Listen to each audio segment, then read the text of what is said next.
Welcome to Out of the Blank.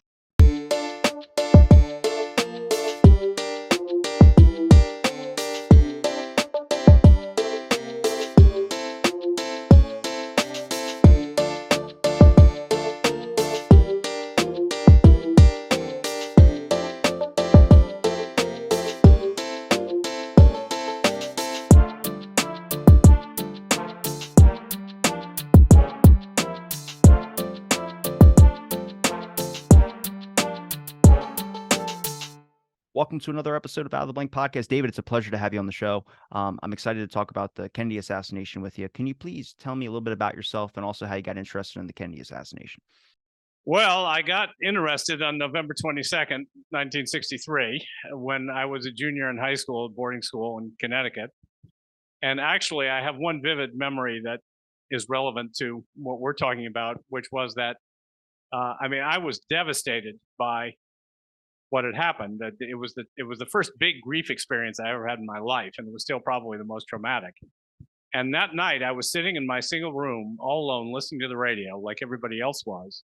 And suddenly, they announced that they're going to play a tape of Oswald on the radio in New Orleans talking about Cuba just a few months earlier. And I remember thinking, isn't this amazing that I'm sitting here listening to this right now?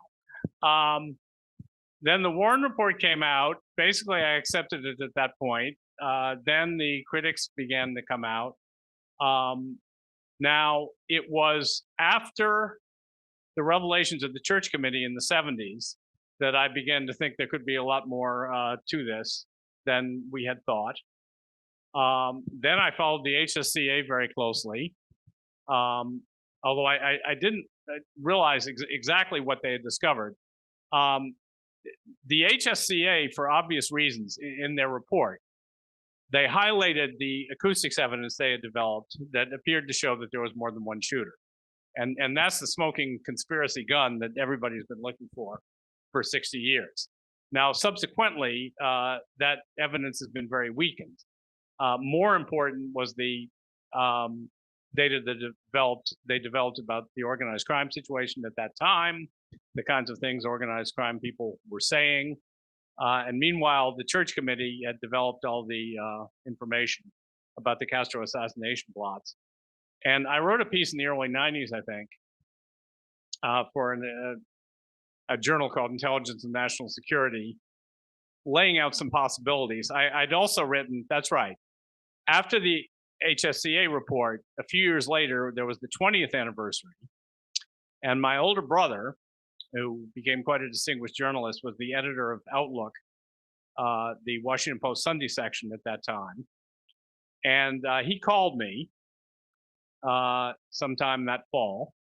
And he said, I'm putting together this 20th anniversary issue. And do you know a historian who has kept up on the assassination question? And I said jokingly, well, just your brother.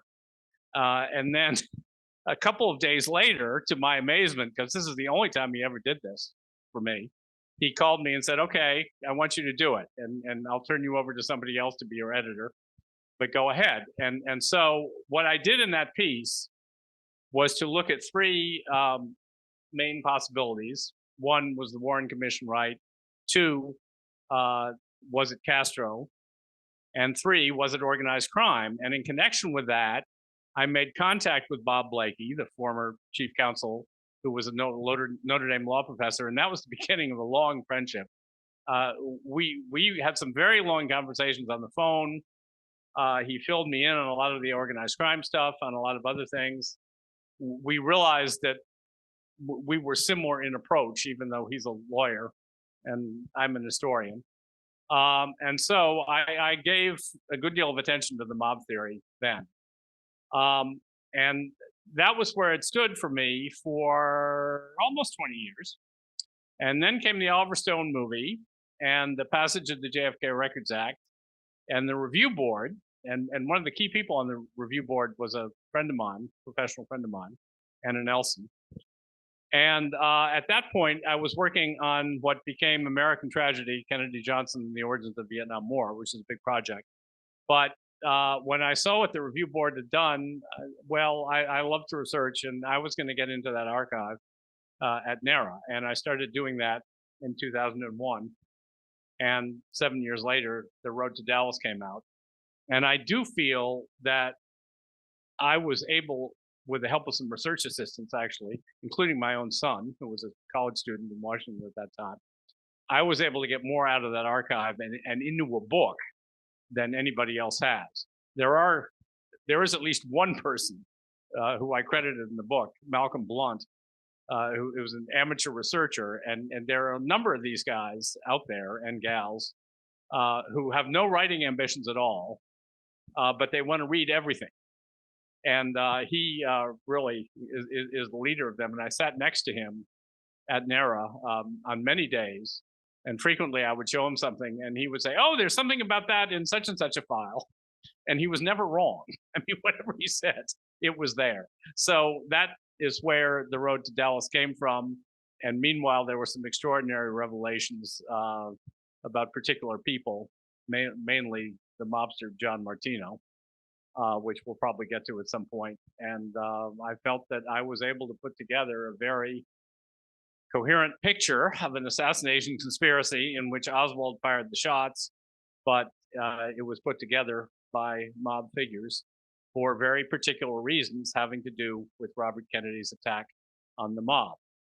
But to understand that, I had to get deeply into a huge network, loose network of mobsters, some CIA people, a lot of anti-Castro Cubans, a lot of extreme American right-wingers, and certainly not all of those people were directly involved in the assassination by any means.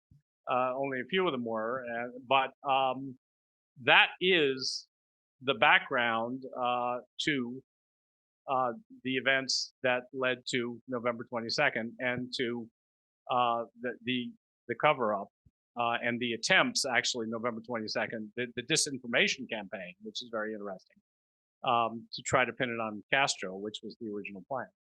Could you tell me a little bit more about that disinformation plan? Okay. This comes from John Martino in part. Well, it relates to John Martino. John Martino was, I don't think he was a made man, but he was an associate of the Trafficante mob. Senator Trafficante was the mob boss of North Florida. And Castro locked them up, and apparently Ruby visited them. I got you. That is correct. Yes. We might talk about that later. And Lauren Hall was locked up at the same time. It was an important figure that we may talk about. And Martino worked in the casinos in Havana. And according to his son, who's a year older than I am, and who I got to know very well without ever having met him face to face, and according to what he said to some other people, Martino had gone down in 1959 to try to move some money out, and he got arrested and did 3 years in jail there. And when he came back, he immediately got involved with the anti-Castro Cubans, and he put together an extraordinary episode, which I think is key to understanding the assassination.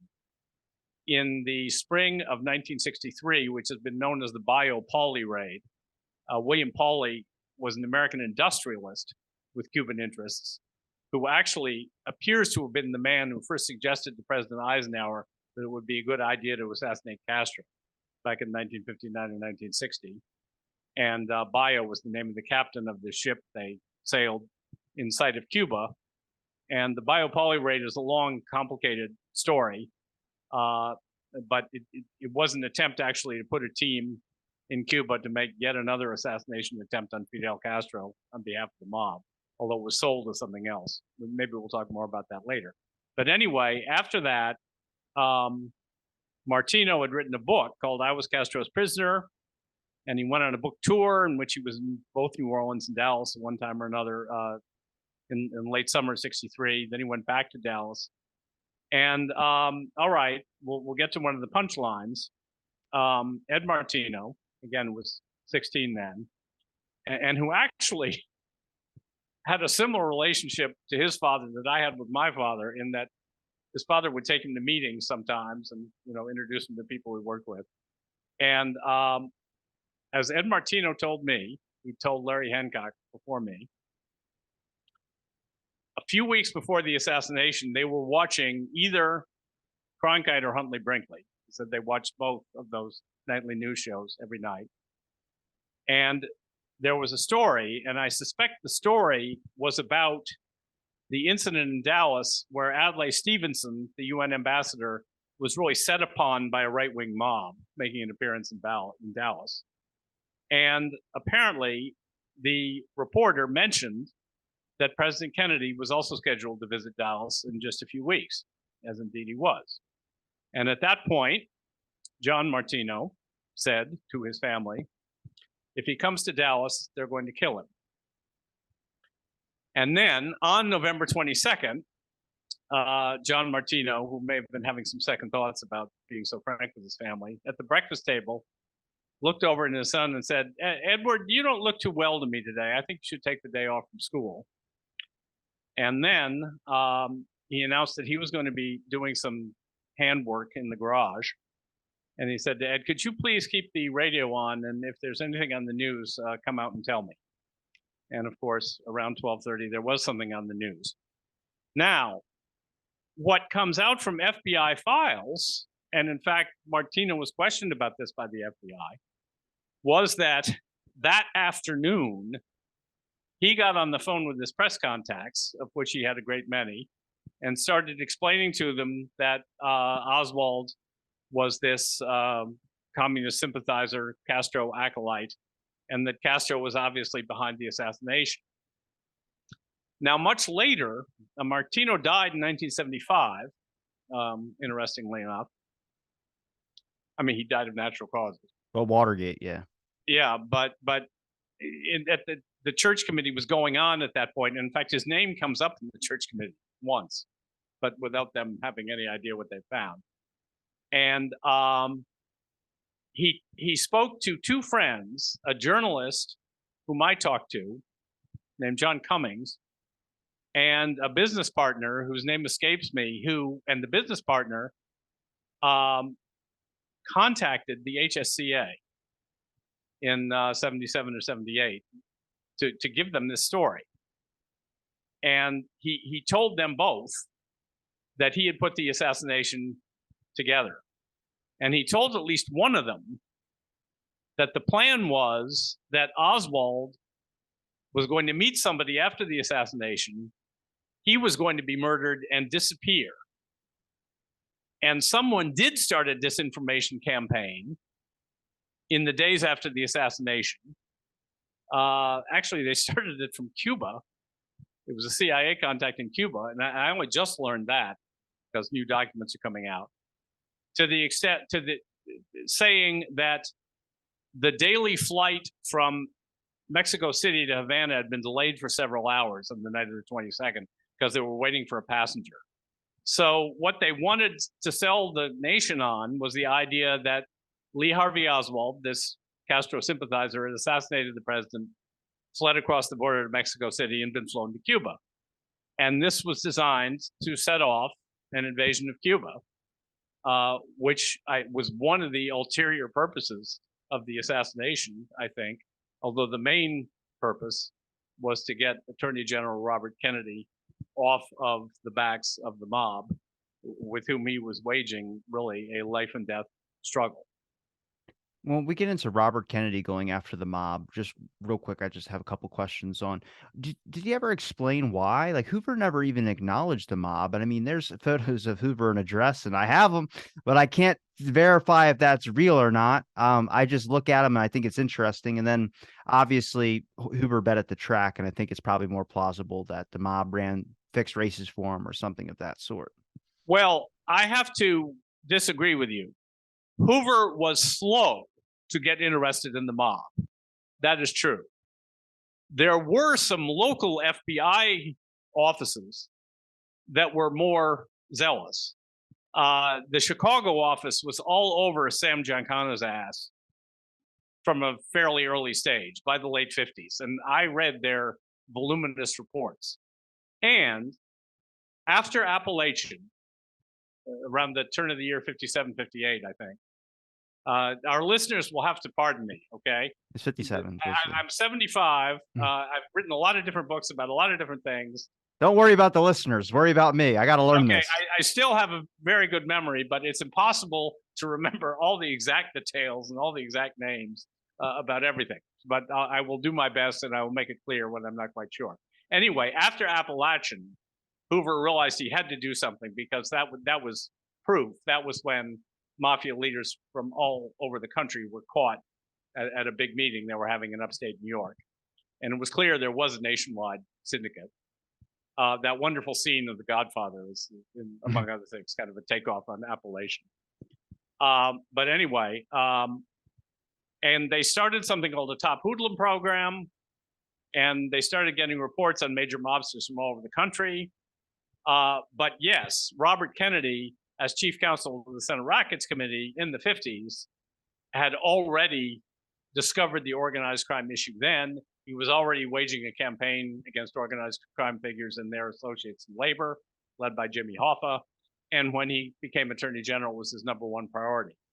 Actually, the point on different FBI offices is critical, and the HSCA discovered this.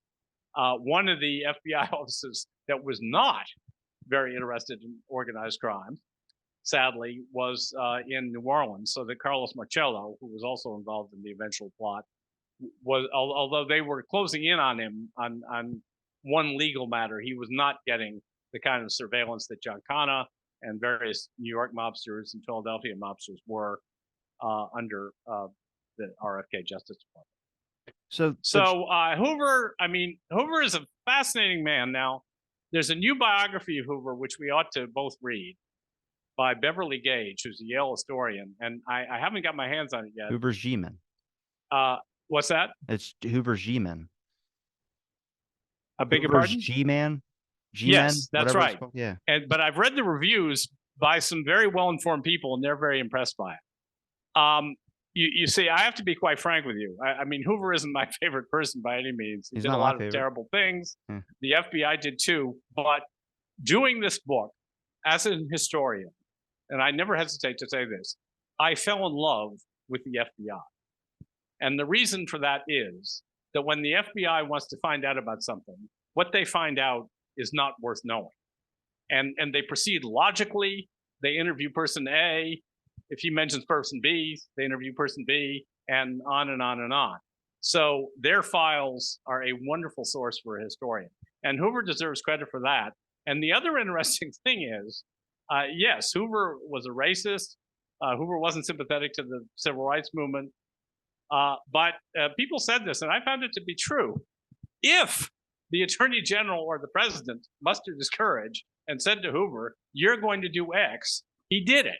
And the most striking case of that was with Lyndon Johnson in 1964, after the 3 civil rights workers were murdered in Mississippi. And Johnson said, "We've got to put these crazy Klansmen out of business." And Hoover sent a lot of agents to Mississippi and started one of his full court press investigations, and eventually they did that. So again, I have more mixed feelings about Hoover and the FBI than a lot of conspiracy theorists. I put a lot more weight into Hale Boggs' death being a thing from Hoover. Mostly only because in 71, he's calling out Hoover and asking for his retirement. You can watch the video on YouTube, and even a guy says whenever one of the news reporters talks about, "What's your evidence on that?" And he's like, "Well, you're asking the FBI to investigate the FBI." Like, he's wiretapping congressmen, and we found out all that came out in 74. Boggs' plane went down in 72. I mean, even Alan Dulles, for instance, we know about Lumumba's death, and that was covered in the church committee. Well, now the UN, based on Greg Polgrain's book and plenty of other work from other people, are looking into Dag Hammarskjöld's death as well, too, possibly connected with Alan Dulles. So it's not above them to hit this whole mark of like, and like I said, I put more weight into it. I won't fight a fight on that. I just think I definitely call that a little bit more suspicious than I thought. I mean, Hoover did a lot of stuff. The assassination of Fred Hampton is a prime example of COINTELPRO at its finest work. So, I mean, it doesn't just stop at a certain race. It goes to anybody, especially when you're labeling people domestic terrorists as well, too, which Hoover, in his mind, labeled them communist. And in a sense, that was a business death threat. That was a death threat in entirety. I mean, people blacklisted from Hollywood. So I don't defend him. I don't attack him. I just say there's a lot of things about him that make him a character with mixed emotions. Well, one of the things that makes me not quite unique, but not that far from it, is that although I do believe there was a conspiracy, and although I do believe the CIA covered up a tremendous amount of stuff and is still possibly covering up stuff, we could talk about that later also. Um, I don't default to a conspiracy explanation about anything. Okay, it's very easy to speculate about certain plausible scenarios.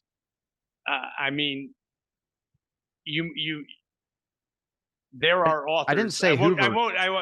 There are authors pushing the idea that Allen Dulles was behind the Kennedy assassination, and that's based totally on weak circumstantial evidence and speculation, and it ignores the actual relationship between Kennedy and Allen Dulles, in my opinion.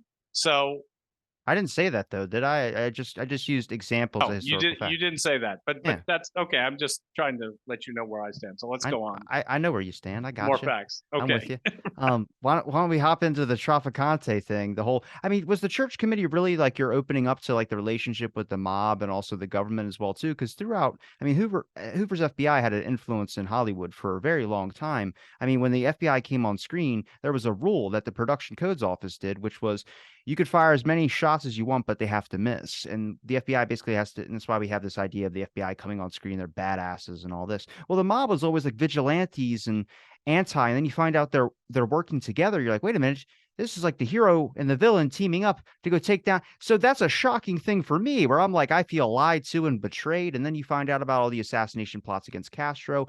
I mean, Well, the FBI wasn't involved in the assassination plots, and in fact, I didn't say that okay, either. here's a I didn't say file that either. if it exists that we need to see. And I've got to read Beverly Gage's book. I don't know if she found any more of this.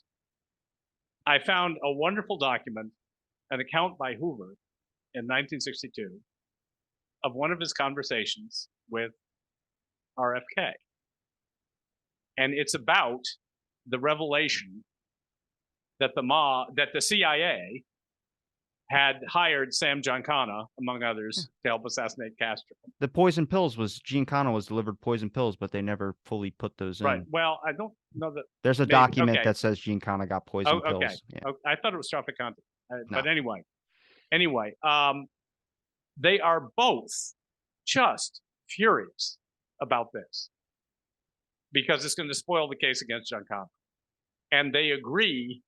Actually, it's ironic in a way. They agree that it's horrible that the CIA would have turned to such a person to assassinate Castro. Not that they wanted to assassinate Castro, but that they would do that.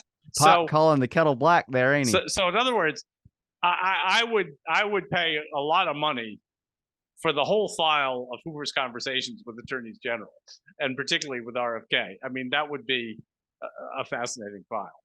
But what do you get into the like with the mob's involvement into Cuba? I mean, and I honestly put a lot of weight into this with Traficante, but the double agent aspect. I mean, I hate to say playing both sides, like working with the CIA because plausible deniability using the mob to assassinate Castro or something like that. But I mean, you don't lock up a mob guy and then expect him to, like, you know what I'm saying? Like, that's the part with the double agent aspect. Like, how do you lock up a mob guy and then end up working with him? That's like I think there's a mob rule where it's like, no, you just embarrassed him in front of like everybody. Now wait a minute. You said, who's you in that sentence? Not you specifically, just I know, but who are I'm you asking referring like to? the main question to God or whoever. How do you, like, I'm trying to, you know what I'm saying? Like, you've used the term you Well, you have before, to be specific about who you're speculating about for me to. You're just worried about somebody commenting something and then you get off on, like, I know how the community is. I figured it out pretty quick. No. I just no. No, I'm generally to just interested in trying to figure out if like there's theories about Traficante being a double agent. I don't know how anybody can get locked up for putting someone in jail. So that hasn't impressed me. Now, actually, there's a guy. I've never met him or talked to him. He's active on a JFK email list. He's another one of these amateur researchers. He's a lawyer named Jerry Shinley. Damn, you called me an amateur researcher. No, I didn't call you. I'm kidding. I referred to that group before, and he's a really intrepid researcher. And in fact, on that list, I've created a mythical award called the Shinley Award for anybody who comes across a big discovery. And he found a document that showed that Trafficante was still being approached about assassinating Castro. I think it was in 1965. I mean, that was still going on, which was That's interesting. I had so. a I don't know about the double agent idea. Now, again, yes, he had been picked up in Cuba also, and then in 1959, and yes, Ruby did visit him on a trip to Havana, where he was being held. And you got to why? Okay, explain that. why was he let out? I mean, what kind of deal was made there? I mean, we don't know, but there's no question that he was very eager to get Castro assassinated. I mean, the mob had basically owned a lot of casinos. It was a huge moneymaker for them. Cuba, you see, Havana in the 50s was the Las Vegas of the East, and much more accessible and probably much more fun. And they had lost all that. I mean, that was huge. Yeah, it's with Trafficante and when Ruby visits him. Can you explain a little bit more about that? And where are you going off the statement of the guy Hughes Wilson, or I think his name is, or John Wilson. yeah, I've seen that, but for me, I'm like, I need a little bit more All documentation right, to know he's that's there. one of the things. Okay, the late John McAdams, an historian, Yeah. was the high priest of the Church of the Lone Assassin. Yeah. Arguing that both Oswald and Ruby were lone nuts, a high priest. And he was part of a campaign to discredit The Road to Dallas when it came out with a review he wrote. And he jumped on me for citing John Wilson, this British journalist, who came forward in London. He contacted the U.S. Embassy a day or two after the assassination. Well, no, it must have been 3 or 4 days after the assassination. A day or two after Ruby assassinated Oswald. Yeah. And he said, I was in this detention camp in Havana in September 1959, and a gangster named Ruby visited a mobster there named Luis Santos, which was a Trafficante alias. Now, John McAdams said that I had totally discredited myself because one person had later described Wilson to the CIA or the FBI, I can't remember which, as mentally unstable. Okay. And that's the way the Church of the Lone Assassin handles any fact, any statement that tends towards some sort of conspiracy. They just got to find one reason not to believe who said it. Okay. But there's another way to evaluate evidence. What we know is that Ruby was in Havana at that time, that Trafficante was detained there, and there is no way in hell that John Wilson could have known that Ruby was in Havana at that time, other than having him seen him there. So to me, that's case closed on that one particular piece of evidence, no matter what one person said about John Wilson. And he didn't come across that way in his interview either. So not only was that a very important piece of evidence, but for me, it's a very important lesson on how to handle evidence if you're really trying to make a serious attempt to determine what's true and what isn't. I've done almost 1,500 episodes on these things, and one that I did mention that was Scott Deitch's, where I'm getting a lot of this info from. He interviewed Trafficante's family. I mean, I don't accept every statement that was said by Trafficante. I think Trafficante on his deathbed, I think this is where we probably disagree. He said he did it. I just, like I said, that's too much for me. The who and the why is just like, well, that, hold on just real quick.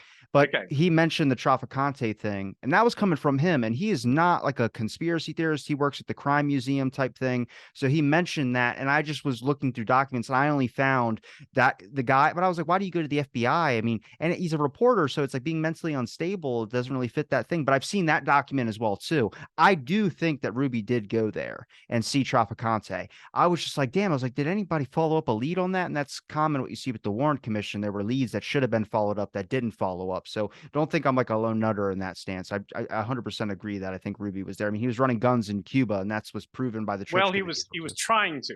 Well, Yeah, whether he actually did, I mean, who knows? You know, Ruby was always looking for a big score, and he always had 1,000 things he said that were going on, but most of them never amounted to anything. But what we do definitely know, okay, and finally, again, I came to understand this.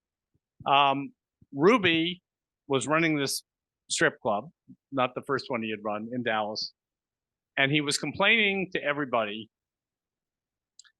that he was short of cash, which was probably true, that he was under pressure, and that he was having trouble from the union. Okay. Now, the union was the American Guild of Variety Artists, to which the strippers belonged. And it so happens that I think in 1963, it must have been the Rackets Committee, again, this is all in the book, did an investigation of that union. And it was a totally mobbed up union.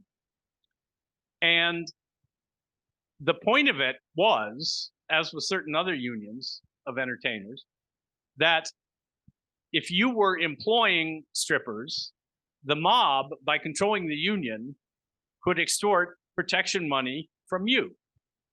And that, I am sure, is what Ruby was actually complaining about, was that mob interests tied up with the union were bugging him to make payments that he couldn't pay. And in the months leading up to the assassination, he was calling everybody he knew. He knew well-connected figures in Chicago, in particular, where he was from. He knew people connected to Trafficante. He knew people connected to Marcello, and he had talked to all of them. So this indicates how he could have been contacted by somebody when they needed somebody in Dallas to do a job that he could do, because Ruby had cultivated the Dallas police very carefully as part of his job. By the way, there are these little things you pick up on. I can't even remember who told me this, but I was sure it was true.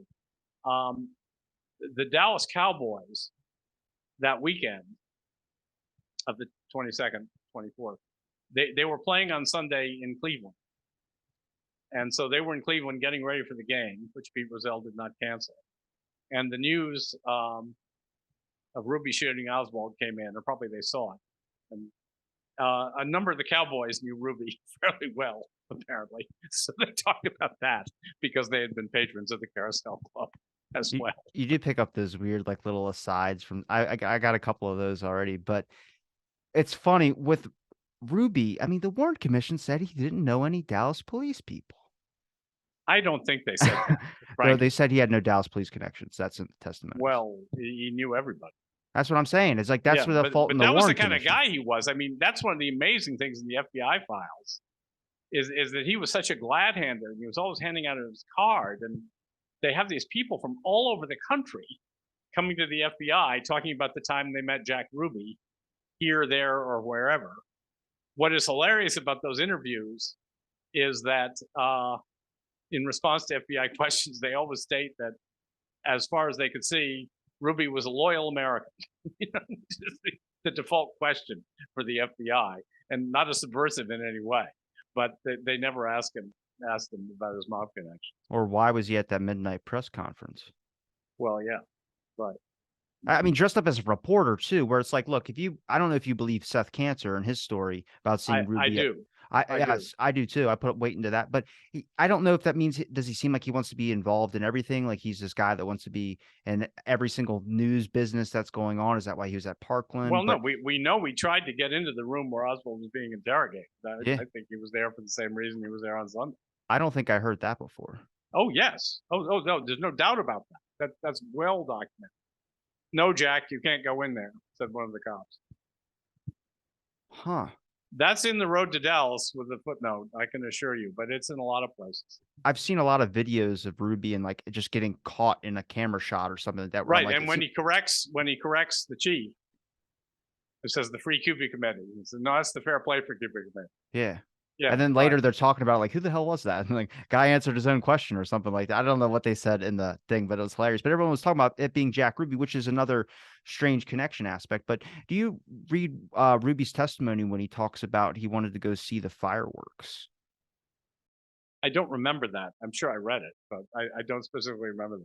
One of his friends he called, and I asked David Scheim this. David Scheim didn't remember either, but it was the testimony saying that Ruby wanted to go see the parade and watch the fireworks. Now, there are no fireworks that were being shot off, and I know people like, did he have knowledge of it? I mean, I've heard people say that either it was Ruby or someone was saying that Oswald was going to be killed. I have no clue about any of that stuff. That's areas I have not explored yet. But go back to the Trafficante, obviously. But when it comes to Sam Giancana and it comes to Johnny Rosselli, their deaths, I mean, who do you think was in charge of that whole thing? Trafficante. Okay, that's what I thought too. Yes. I mean, chopped up in a barrel, that's suspicious as hell. But I And mean, in fact, that is really amazing because I think Rosselli testified to the church committee 3 times. And the first 2 times, he was very careful not to name Trafficante. And the third time, he gets pushed on that by name. And again, he doesn't want to do it. And then I think his lawyer tries to intercede. And somebody in the hearing room says, listen, if he was going to get knocked off about this, he would have been knocked off a long time ago. So he can answer that question. And at that point, Rosselli acknowledges, he says, I used Trafficante as an interpreter once or twice. That's all. And a few weeks later, he disappeared. And he's found in the oil drum in Miami. I know a lot of Warren Commission apologists or people that say that it was 100% that church. They said that you can't trust his statement. I was like, well, his last testimony, he said something that could be taken as being a rat, whether you want to say that that was enough information to be called a rat or not. I mean, you can't, the CIA or the government doesn't chop up people and put them in a barrel. That is a mob tactic that I'm pretty sure has been well shown throughout, whether you want to believe Hollywood or anything like that. And now Lauren Hall, we haven't talked about, who was a mercenary, had mob connections. He was in the planning of the Biopoly raid, but he didn't go, which saved his life, apparently, because they all seemed to have drowned. And he had also been in that same detention camp with Trafficante. That's right, as he admitted to HSCA. And in the late 70s, again, his name was in the news in connection with all the investigations. And a National Enquirer reporter got him on the phone. And Paul was being very abusive, sounded like he'd had a few drinks. And in the background, the reporter could hear Paul's wife saying, don't talk to him, Lauren, don't talk to him. And this is all recorded, it's on tape. And finally, Paul burst out, listen, there's only 2 people left alive who know the story, and that's me and Sandro Trafficante. And I'm going to stay alive, so I'm not going to say shit. Yeah. Have you seen the documentary which is on Vimeo, Killing Oswald? No. Okay, it's a fine documentary. I was interviewed at length, and you can hear that on the documentary. It's an Irish historian who did the documentary, and he got his hands on that tape, and he used it. That's just like I said, going back to Scott, when I talked to Scott Deach and he talked about interviewing Trafficante and his family, and Trafficante said that on his deathbed as well too. But it just goes, how far does the mob connection really go? Well, wait a second. I wanted to respond to that before. Yeah. That comes from Frank Regano, who is Trafficante's attorney and also Hoffa's attorney, and who wrote a book, Mob Lawyer or Mafia Lawyer, one or the other, in the 90s. And he died before I could talk to him. And he told that story, and he told another story about involving Hoffa and Marcello and Trafficante a bit earlier. Now, Trafficante's family was very upset about that, and they claimed that the conversation Regano described could not have happened when he said it did. And that's possible. So we do have to take that with a grain of salt. Now, I talked to Bob Blakey quite recently because I came up with a new document, or somebody else came up with it, but I wanted to ask him about it. And it has to do, well, it's a CIA document, but it's a long story.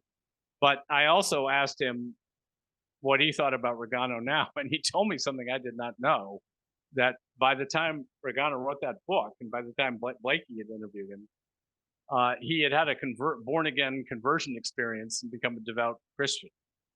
And that might explain why he decided to come clean with all this stuff.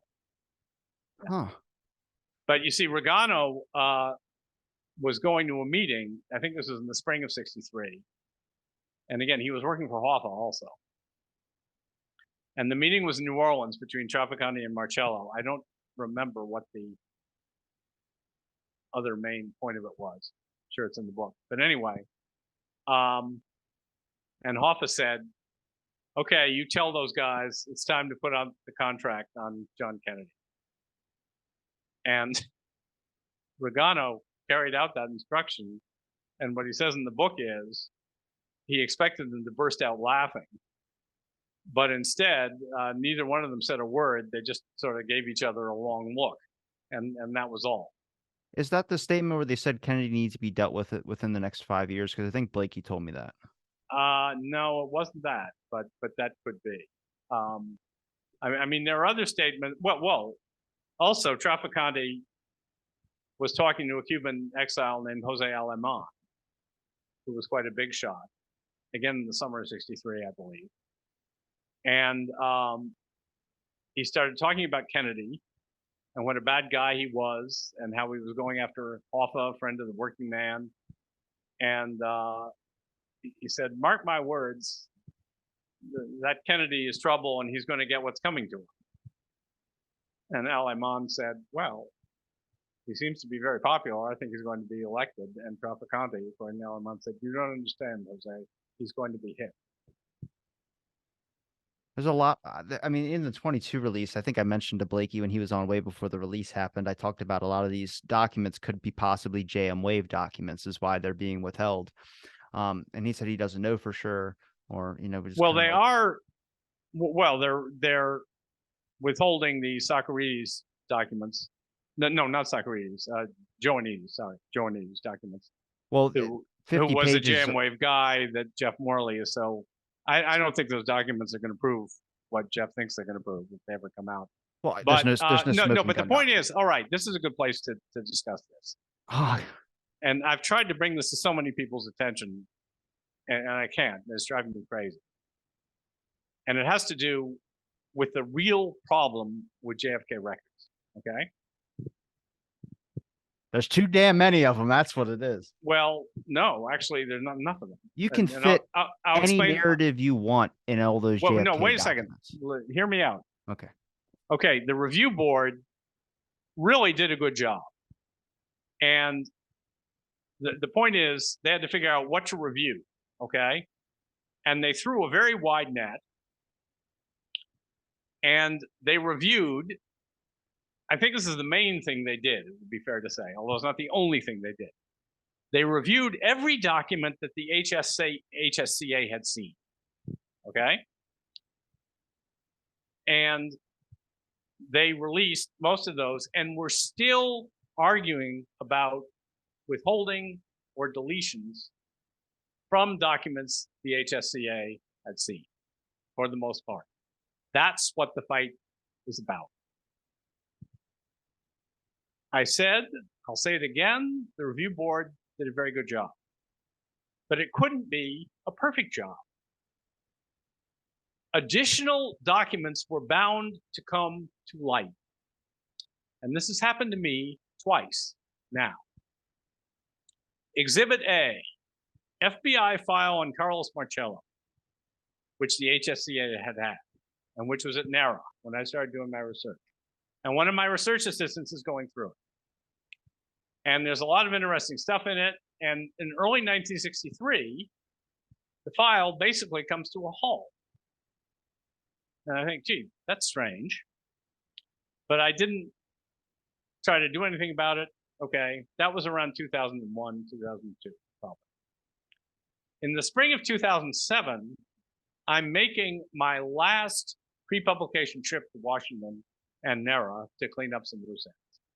And I'm looking at some new stuff. Can't remember where it came from. And there's a document about Marcello, and there's a reference to a whole different FBI file about him. And the file number is there. I think it's one document from the file that was cross-referenced. And I thought, son of a bitch, that explains it. And what they did was they opened a new file in connection of the prosecution of Marcello for submitting a forged document to substantiate an immigration claim. Now, the thing is, the book was coming out in about a year or less after that. There was no way I was going to get a hold of that file in time to make any use of it. So I didn't do anything about it. Now, finally, I got around to it about 3 years ago. And time from the FBI, and I got those pages in the last month, and they're redacted almost beyond any meaningful use. Okay. And the thing, and okay, that's Exhibit A. Exhibit B, there was a Cuban exile, a Batista cop of some sort, or intelligence, named Eladio del Valle, who was an anti-Castro activist who was eventually murdered in Miami in 1967 for reasons unknown.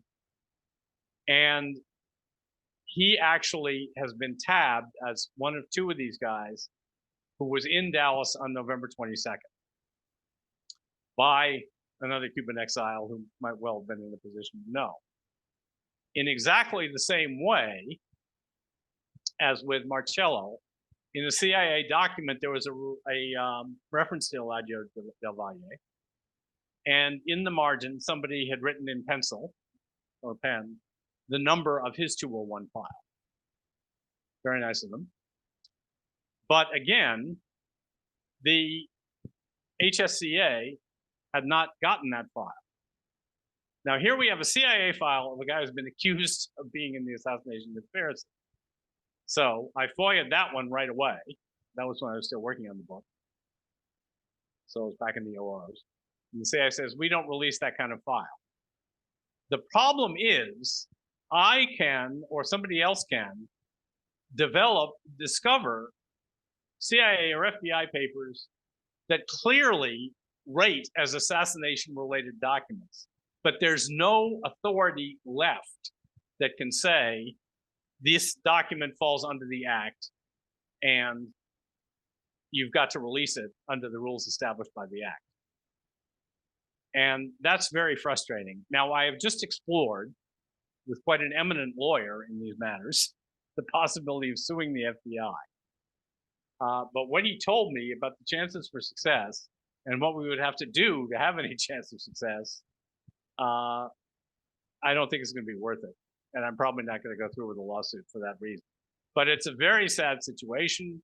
And every time I get interviewed, as I do from time to time, somebody calls me every time there's a new release of the documents, and I make that point, and I haven't been able to get it into print yet. No offense, but we just had a new release. I wasn't reaching out because of that. That's right. Yeah, we did. I just first discovered you, and I was like, oh my God, I got to talk to you. But when it comes to this, I mean, destruction of documents, that's a routine thing they were doing. Blakey had problems with that when they sat Blakey down during the HSCA meetings and they told him, hey, we got to continue destroying documentation. I'm like, what the hell? Like, they're investigating. Don't destroy those documents. Go find like an apple tree that you guys beat up or something and destroy those. But that's a routine thing they do. And it makes sense. I mean, if they have a document that doesn't fall under the act, I mean, they make those guidelines, the same reason the church committee, the intelligence agencies were able to hide things from Congress. Congress was the say-all, and they found different wording that they could use. I mean, even in Richard Helm's biography in his rough draft, he says over 1,000 covert operations while he was director or whatever he was in charge of. And then in his final copy, the ghostwriter changed it to a couple dozen. Now, I don't care if that's really changing the numbers and the impact of what that was just said. And I think that's common, like lawyers speak. Read the Warren Commission document. I mean, well, let me say something else about that, though. I think it's a big mistake to assume that there are now or ever have been a small group of people at the CIA who know exactly what happened. I don't believe that. And again, that's partly because of how I came to understand the CIA.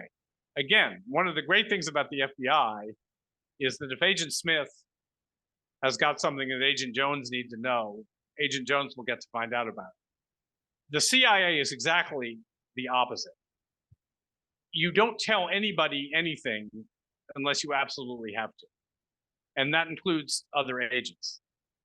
To the maximum extent possible, you keep what you are doing to yourself. And when the agency is responding to a request, I think they're responding based on general principles. And the main general principle is don't admit anything that isn't publicly known already. And again, there are thousands of pages, literally, of CIA documents responding to requests about things like the mob and the assassination plots, and just routinely, totally lying, stonewalling, until it's come into the public domain, and they have no choice. I do want to say a good word, though, from one office in the CIA, which is the Inspector General's office, because they wrote reports on the Bay of Pigs, and they wrote a report in 1967, thanks to LBJ, on the Castro assassination plots. And although the Castro assassination plots, I think they got fooled, it's not fully complete, as it turns out, but both of those reports are very solid jobs, no holds barred, which certainly weren't written to make the agency look good or hold anything. But the Inspector General's office was the exception, not the rule. Do you believe that there were like 634 assassination plots on Castro? Or do you think the number was exaggerated a little bit? I think that comes from Fabian. 634 sounds a bit high. There is a number in the last pages of my book. I could check it now, but it's not that high. But it was a lot. And again, you see, Castro gave a document to George McGovern in 75, which was one of the moments in our long, sad history with Castro when it seemed that things might be thawing out. And that was a list of assassination attempts as known by the Cubans. It wasn't that many, but it was very interesting. And it was a coup for me to find that document, which seemed to have disappeared. But it turns out it was in an appendix. I believe it was the Church Committee testimony of Ted Shackley, who was the JM Wave, the head of JM Wave at that time. As long as we're talking about Castro assassination plots, I would like to mention one of my conclusions, which I wasn't the first person to stumble upon this. I think I was the first person to put it in print. Because it's a key to the whole way I see Oswald and the assassination. It relates to Castro's trip to Mexico. Okay. And where he was trying to get into Cuba and perhaps to get into the Soviet Union, but actually the main point was to get into Cuba. He went to the Cuban embassy first. He went to the Soviet embassy after Sylvia Duran at the Cuban embassy told him that she might be able to help him if he was on his way to the Soviet Union. So he had to try that, but that didn't work either.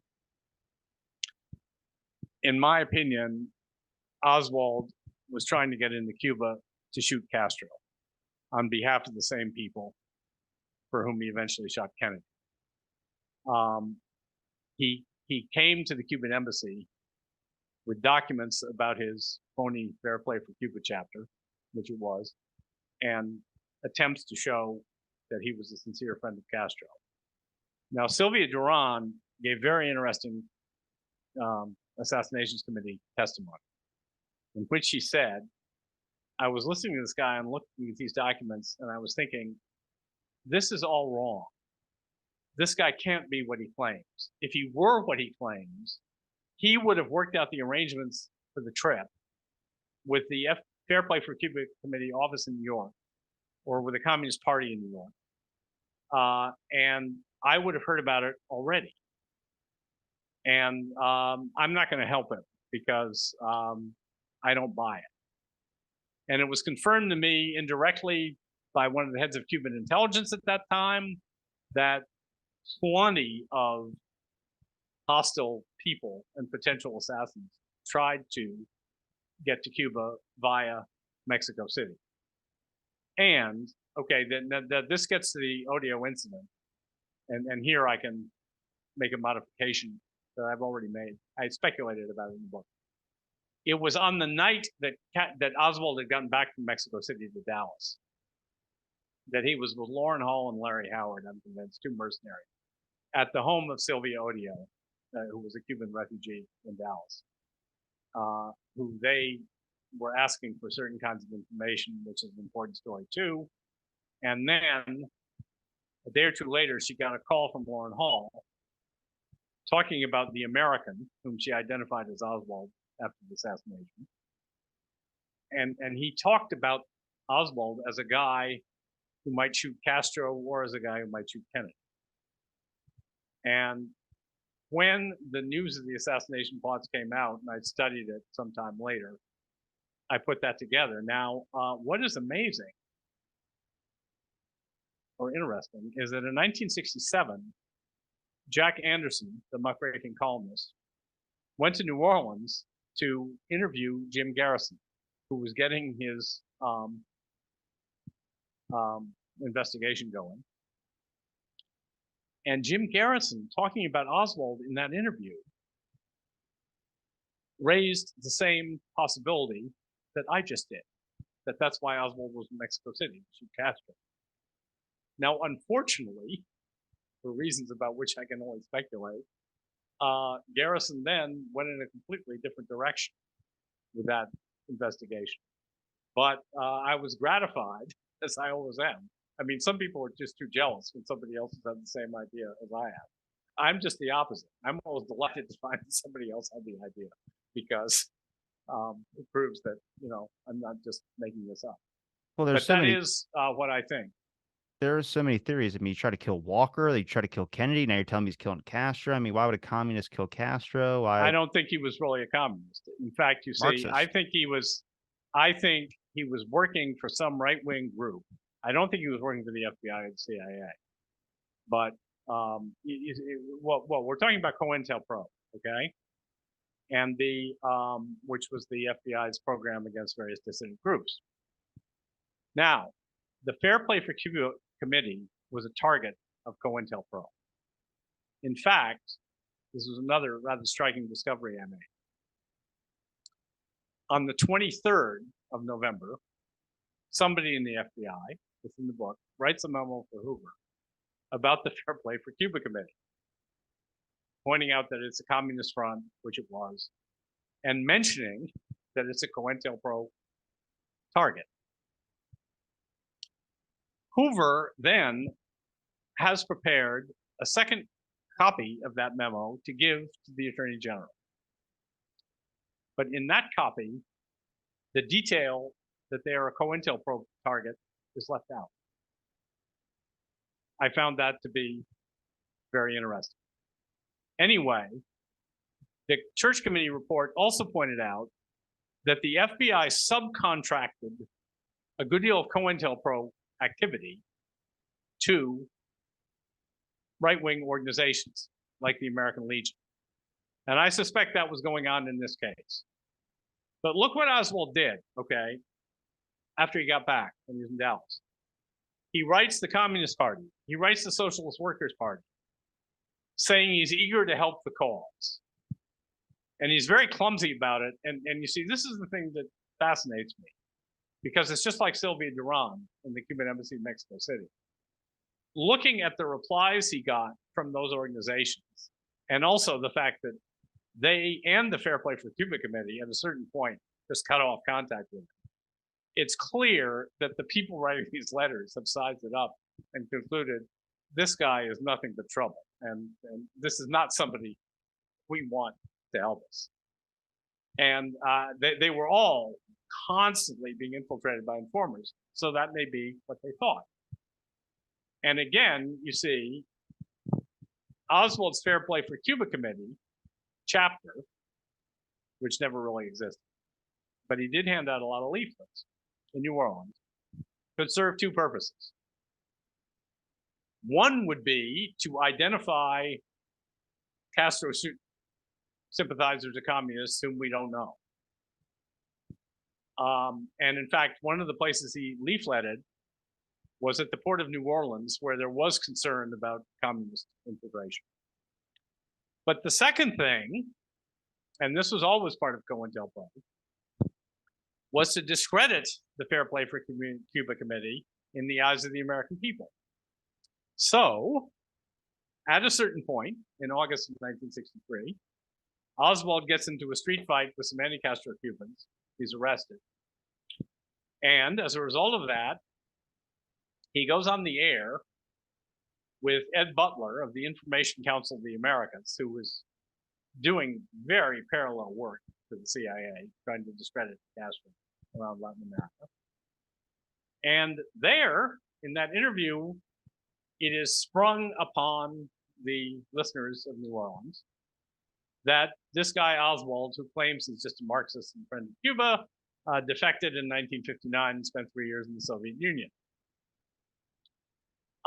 So the point is made, this Fair Play for Cuba Committee is just a communist front. An accusation which did have the virtue of being true, by the way. But anyway, that's classic COINTELPRO. Is that just a coincidence? In my opinion, no. What about doing what they did in the 70s when it started up creating fake magazines or fake fronts on college campuses, like Rational Observers, a fake magazine created by the FBI to go against the Vietnam War? I mean, couldn't you say the same thing instead of a fake or a communist I didn't thing? put that in the book, but I did put in the book, because it's in the Church Committee report on COINTELPRO, that sometime in the 50s, somebody in some southern town started a fake W.E.B. Du Bois Club, which was another communist-affiliated group, for the purpose of discrediting. But you're right, that was going on in the 70s also. Yeah. It makes it just so suspicious because you got footage of him talking about he's a Marxist and explaining things. Like, his personality is one of the hardest ones to narrow down. Oh, yeah. I couldn't agree with you more. He's the most difficult person I've ever run into, just about. But I mean, I've known a lot of leftists. Okay, I mean, I was in college at the height of the '60s protests and so on, and I remain the same New Deal Democrat I've always been. But a lot of my friends didn't. But how many leftists have I ever known who didn't know any other leftists? Well, that's pretty much none, I think. But that's him, basically.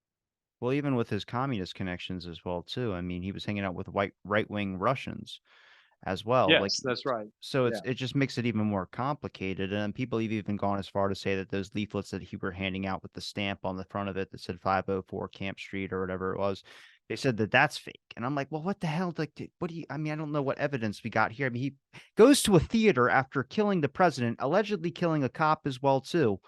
And you end up in a theater where I'm like, I would go home and take a nice healthy dump. I feel like with all that anxiety, I would just be like ready to just go home. But he goes to a theater and his gun doesn't work after it just worked a couple minutes before, 10, 15 minutes before, to shoot a cop. So I'm like, was he ever going to make it out of that theater? That's the real thing. Well, yes. And I mean, I think he may have fled into that theater just to try to hide, because he had shot Tippit. I don't think there's any question about that. But anyway, although many people do, I don't. Anyway, that is another great unsolved mystery. When he left the house, where was he going?